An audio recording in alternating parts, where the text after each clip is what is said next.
vida, cabeça pra cima.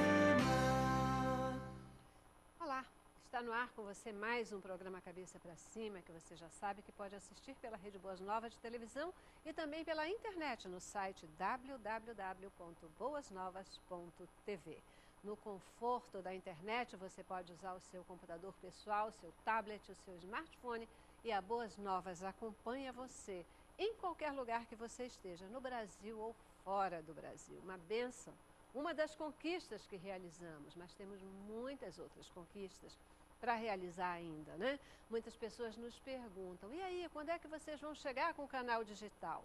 Estamos aí, prontos até para chegar com o sinal digital, já temos liberações para isso, mas precisamos ainda montar o parque digital para que esse sinal chegue até você.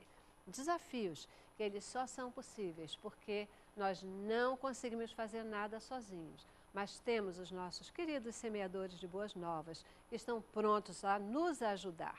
Desafios enormes e precisamos de mais semeadores.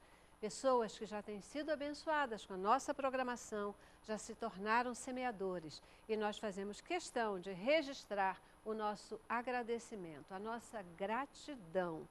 Porque você ora pela Boas Novas, porque você contribui com a Boas Novas e sabe que a sua contribuição faz toda a diferença. Mas você que ainda não é um semeador, que é abençoado pela nossa programação e que quer mais também, como todos nós aqui na Boas Novas queremos mais, você pode e deve se tornar um semeador. Liga agora, 212-6300 ou entra no nosso site e com aquilo que o Senhor colocar no teu coração, você pode se tornar um semeador. Muitas vezes você pode pensar, mas eu não posso, eu só posso com pouco. Não tem problema. O pouco com Deus nós sabemos que é muito e quem vai fazer essa obra é o Senhor. Aquele pouco que está no teu coração, mas que você se dispõe a contribuir para o reino de Deus, o Senhor vai usar e vai transformar e vai multiplicar como Ele faz quando Ele quer fazer com que as coisas aconteçam. O Senhor é poderoso para fazer tudo muito mais abundantemente além daquilo que pedimos ou pensamos. Por isso, querido semeador, querido telespectador que ainda não é um semeador, agora, liga 212-6300 ou entra no nosso site. Venha ser um semeador de boas novas, venha fazer parte desse exército de semeadores. Porque quando você contribui aqui, você também está cumprindo o ID de Jesus. E o que a gente pode dizer é que o próprio Senhor, que conhece o teu coração, que Ele possa te retribuir com toda sorte de bênçãos espirituais e materiais também. Seja um semeador. 212-6300 ou www.boasnovas.tv. E a gente vai continuar aqui, podendo chegar até você todos os dias com uma programação diferenciada e com assuntos que informam, que orientam e que também edificam a sua vida, como o tema de hoje, por exemplo. Hoje a gente vai falar sobre o perdão. A Bíblia, em vários momentos, ela nos ensina sobre perdão. Quando a gente olha para o Novo Testamento, particularmente, vai perceber que Jesus, em suas pregações e até na oração que Ele mesmo nos ensinou, Ele nos exorta sobre o perdão. Paulo, na sua carta aos Efésios, ele é muito claro e ele diz que nós devemos perdoar uns aos outros. Ele não diz que nós podemos, que é possível, não. Ele diz que nós devemos perdoar. Falar, a gente sabe que é fácil. Mas será que é fácil perdoar? Pois é. Mas o perdão, ele é fundamental. Como exercitar o perdão dentro da família? No Cabeça para Cima de hoje, nós vamos conversar e refletir com você sobre o poder do perdão na família. Começamos com o nosso informativo e temos um time especial para nos ajudar a refletir sobre o tema. A palavra grega, traduzida como perdoar, significa literalmente cancelar ou remir. É traduzida na liberação ou cancelamento de uma obrigação e foi algumas vezes usada no sentido de perdoar um débito financeiro. Quem recebe o dom gratuito de perdão por meio de Cristo ganha condições de viver em família, como perdoado e perdoador. Não significa que de repente a sua família ficará perfeita. Perfeita não, perdoada sim, e capaz de perdoar uns aos outros. Entre vários relatos envolvendo o perdão na Bíblia, existe um que chama a atenção. É a história de José, que foi vendido como escravo por seus irmãos e dado como morto por seu pai. Após anos longe dos familiares, José os reencontra e é capaz de perdoar o que lhe fizeram, resgatando assim o amor familiar. Pois é, né? Sabe que essa história de José é uma das histórias da Bíblia que mais me chama a atenção sobre a questão do perdão. Porque olha que José sofreu para burro, né? Na mão dos irmãos, aquela questão toda. Ele tinha tudo para dizer, olha, agora que eu tenho o poder, vocês vão se ferrar. Né? Mas não foi isso que ele fez, muito pelo contrário. Ele perdoou. E que coisa boa, né? Porque o fato dele perdoar resgatou toda a família. E quem mais se beneficiou certamente foi ele com essa história do perdão. Hoje a gente vai conversar com você sobre o poder do perdão, particularmente no seio da família.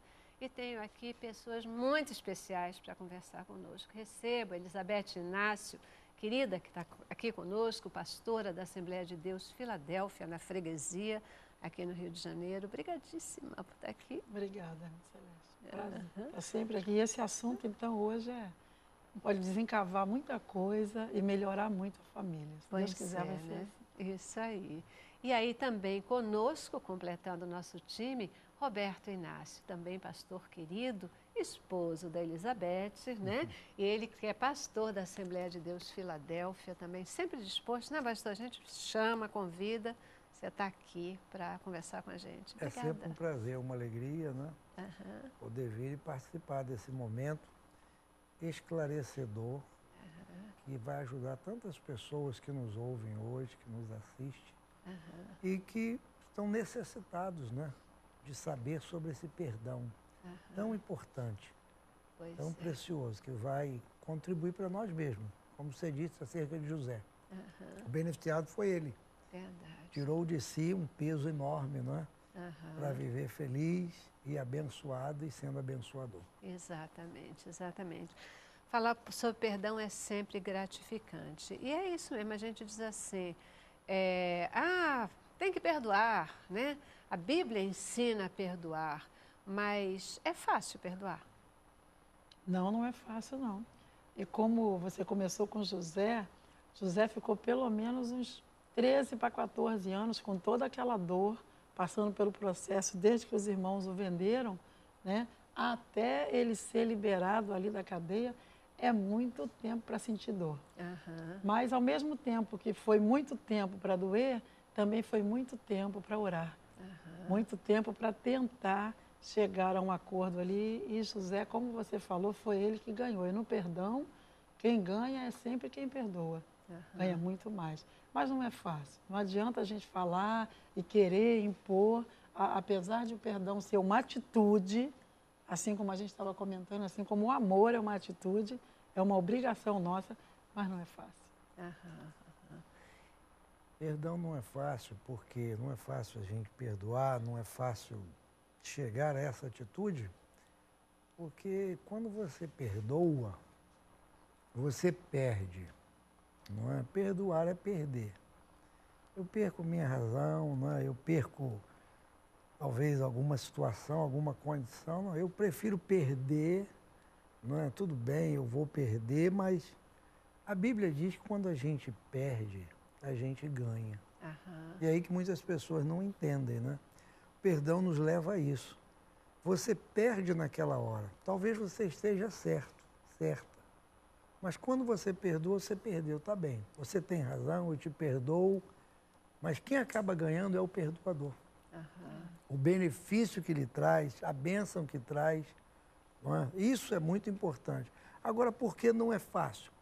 Porque depende de nós. Depende de nós.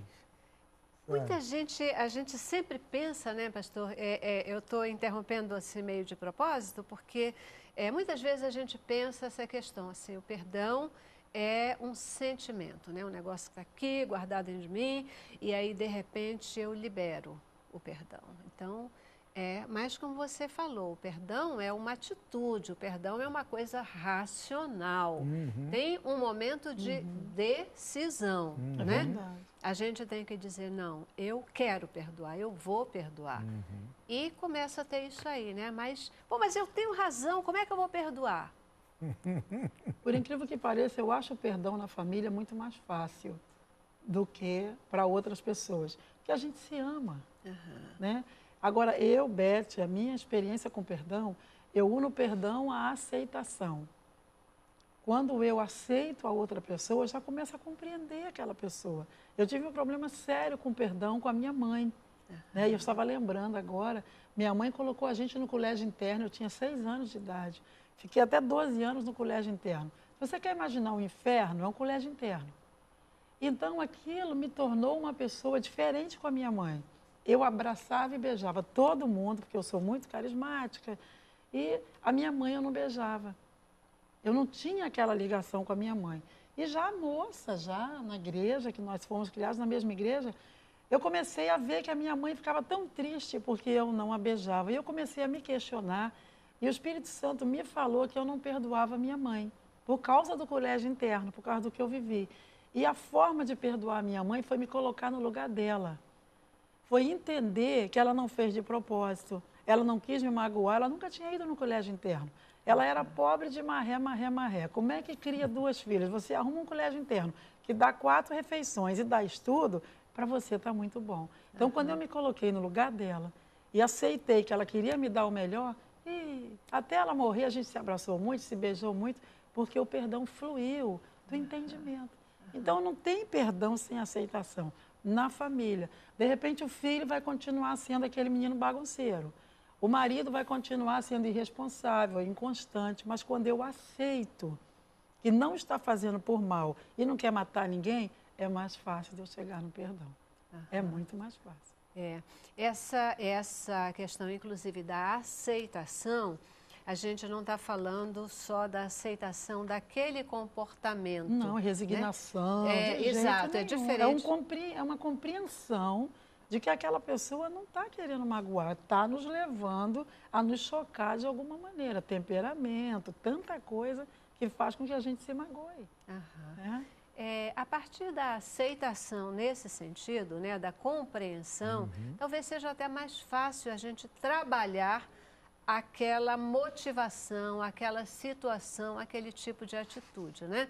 Porque a partir da compreensão do que está fazendo o outro agir daquele jeito, Com certeza. a gente mesmo talvez consiga lidar melhor com a situação e pontuar, né? Semana passada, uma pessoa me procurou e disse assim, pastor, o que eu faço quando uma pessoa da minha família, bem próxima a mim, me magoa tremendamente? Ele não me disse quem era. Não falou se era pai, mãe, irmão, tia, enfim. Sogra. Sabe? E eu o ouvi e eu disse assim, e como é essa mágoa? Como é que isso chega até você? Aí ele me pôs, não chega assim, em forma de bronca, botando o dedo no meu rosto, exigindo coisa, meu Deus e tal, sabe? Eu falei, tipo uma cobrança. Ele falou, mas é uma cobrança que magoa, é tudo. Então eu falei, olha, começar a olhar por outro lado. Para você, essa pessoa está, sabe, lhe causando mal. Mas será que nesse mal aí, ele não está querendo promover o bem? Está até te ajudando numa mudança, Sabe? numa transformação. Tomar uma outra atitude, uma outra maneira de ver, de outra maneira de enxergar. Se essa pessoa é da família, pense numa coisa, talvez, sem eu conhecer, não quero te perguntar quem é, não quero te constranger, será que essa pessoa não te ama o suficiente? Talvez não está sabendo colocar as coisas. Coloca de uma maneira, né? Que aí você se sentiu magoado, ofendido. E aí ele perguntou assim, e como é que eu faço para perdoar? Aí a gente vai falar daqui a pouco. Aí eu disse para ele isso aí, olha, primeira coisa, você precisa aceitar essa pessoa como ela é. Você não vai conseguir mudar essa pessoa. Só o perdão. Procure olhar para ela como ela é. Sabe? Comece a enxergá-lo de maneira diferente. Porque aos olhos do perdoador, né, tudo muda quando você começa a enxergar diferente. É verdade. Incrível isso, mas é a pura verdade. Quando a gente começa a, livre de mágoa, livre desse ranço da situação, a olhar o outro, com certeza o olhar da gente é diferente, vai nos permitir Ainda mais lidar na melhor família, com que é isso. pai, mãe, filhos, marido, gente. Quer dizer, Pois é. é um ciclo de amor e não de Isso. ódio. Eu tenho algumas questões. É possível a gente viver em família sem perdão? Será que dá para a gente viver em família sem perdão? E aí, dentro desse seio da família, quais são os melhores caminhos para a gente exercitar esse perdão? Eu já vou para o nosso primeiro intervalo e volto com essas questões aqui para a gente conversar. Bom. Tá bom? Vamos lá. Cabeça pra cima. Eu quero mais.